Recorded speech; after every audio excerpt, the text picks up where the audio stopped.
অনেক সময় হয় না, অনেকে পায়ে পাড়া দিয়ে ঝগড়া করতে আসে। সুনানে আবু দাউদের এক বর্ণনা বিষ্ণু ইসলাম বলেন, খুব চমৎকার একটি হাদিস, মনোযোগ দিয়ে শুনুন। তিনি বলেন, আনা যাঈমুন বিবাইতিন ফি রাবাদিল জান্নাতি লিমান তারাকাল মিরাআ ওয়া ইন কানা মুহিক্কান।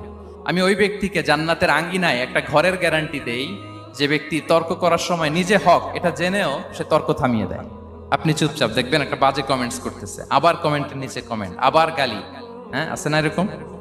বিষ্ণু বলেন, নিজে হক এটা জানার পরেও আর যাতে তর্ক না বাড়ে, যে তর্ক থামিয়ে দেয় জান্নাতের আঙ্গিনায়, তাকে আমি একটা ঘরের গ্যারান্টি দেই।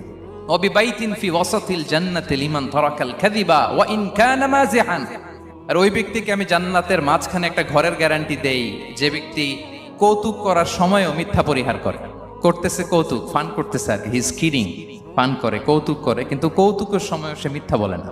এই স্বভাব যাদের, তাদেরকে আমি জান্নাতের মাঝ বরাবর একটা ঘরের গ্যারান্টি দেই।